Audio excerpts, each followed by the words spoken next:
প্রতিদিন সূর্যোদয়ের সাথে সাথেই আমার মনে হয় যে স্বাধীনতার সূর্য যেন কখনো অস্তমিত না হয়। আমরা যেন আমাদের এই আত্মত্যাগ, মহান স্বাধীনতা যুদ্ধে যারা জীবন দিয়ে শহীদ হয়েছেন, বীরাঙ্গনাদের আত্মত্যাগ সব এবং সাধারণ মানুষেরও যারা সাধারণ মানুষ যুদ্ধে অংশগ্রহণ করেন নাই তাদের যে আত্মত্যাগ সবগুলো এই সব কিছু মনে রাখি এবং মনে রেখে আমরা যেন যা করি আমাদের কর্মে শুদ্ধাচারী হই, আমাদের অভিব্যক্তিতে পরিশীলিত বোধ থাকে, পরিশীলিত হই এবং স্বাধীনতাকে যেন আমরা প্রকৃত অর্থে সকলে উদযাপন করতে পারি। জাতির সবচেয়ে শ্রেষ্ঠ অর্জন হলো স্বাধীনতা।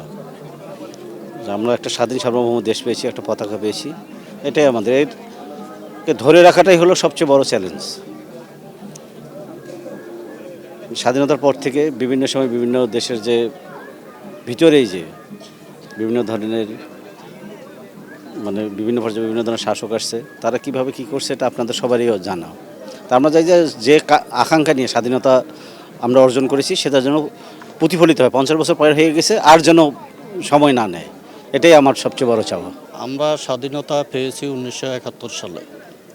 যে সেই স্বাধীনতা দীর্ঘ 55 বছর অতিবাহিত হয়েছে, কিন্তু বাঙালি আমরা এখনও মুক্ত যেই স্বাধীনতা সেই জিনিসটা আমরা এখনও পাই নাই। আমাদের দেশে একটি রাজনৈতিক দল রাষ্ট্রীয় ক্ষমতায় আসীন হয়, সেটি চলে যায় আরেকটি আমরা আশায় বুক বাঁধি যে এই রাজনৈতিক দলটির মাধ্যমে এই পরিবর্তনটি আসবে, কিন্তু খুব অত্যন্ত দুর্ভাগ্য আমাদের সেই জায়গায় আমরা বুঝতে পারি নাই। আমার কাছে স্বাধীনতা মানে হচ্ছে নিজেকে মুক্তভাবে একটা বেঁচে থাকার অনুপ্রেরণা বা বেঁচে থাকা যাকে বলে।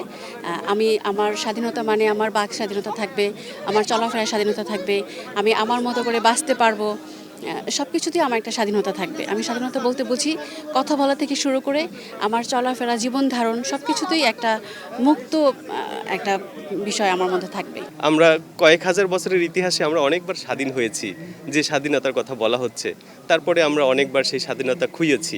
তো সেটাই আমি মনে করি যে আমাদের এই যে অতীতের ইতিহাস থেকে শিক্ষা নিতে হবে, যে আমরা যেন নিজেদেরকে সেইভাবে পরিশীলিত করে স্বাধীনতাকে ধরে রাখতে পারি। আমি মনে করি যে স্বাধীনতা হলো সারা সেক্টরে বাংলাদেশের দুর্নীতিমুক্ত যেন হয়, তাহলে আমি মন থেকে শান্তি পাবো। আমরা যে লক্ষ্যে স্বাধীনতা যুদ্ধ করেছি, আমি নিজে যুদ্ধ করেছি, সেই লক্ষ্যটা এখন আমাদের অর্জন হয়নি।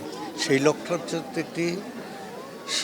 একটি বৈষম্যবিহীন, স্বাধীন এবং আমাদের দেশটা হচ্ছে একটা উন্নত দেশে পরিণত হবে, একটা অসাম্প্রদায়িক দেশে পরিণত হবে এবং দেশের সমস্ত মানুষ খেতে পারবে, অন্ন, বস্ত্র, চিকিৎসা, স্বাস্থ্য মুক্তি পাবে। এতদিন পরেও আমরা সেটা অর্জন করতে পারি নাই। সেটা যদি অর্জন করতে পারি তাহলেই তাদের ঋণ শোধ হবে। দেশ স্বাধীন হবে, দেশ মুক্ত হবে, একটি স্বাধীন বাংলাদেশে লাল সবুজের পতাকা উঠবে, যেটা আমাদের জন্য তারা দিয়ে গেছে। সুতরাং এই কৃতজ্ঞতা বোধ আমাদের সারা জীবন থাকবে এবং সেদিনই তাদের ঋণ পরিশোধের চেষ্টা করাটা সফল হবে, যখন আমরা তাদের স্বপ্নগুলোকে সার্বক্ষণিক একটু সুন্দর, সফল এবং শান্তিময় বাংলাদেশ গড়ে তুলতে পারবো। স্বাধীনতা রক্ষা করাটা আসলে কঠিন বিষয়, যে যাবে বলুক। কথাটা হয়তো সহজ, কিন্তু রক্ষা করাটা আসলে কঠিন। এটার আসলে অনেক ব্যাপকতা রয়েছে, অনেক স্বকীয়তা রয়েছে।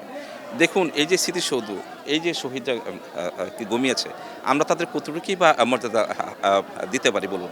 আমরা হয়তো 2টা দিবসে এখানে আসি, ফুল দিয়ে যাই, আমরা চলে যাই, অনেকে জানিও না যে আসলে এই বিষয়টা কি, এটা কত বড় একটা শ্রদ্ধার জায়গা।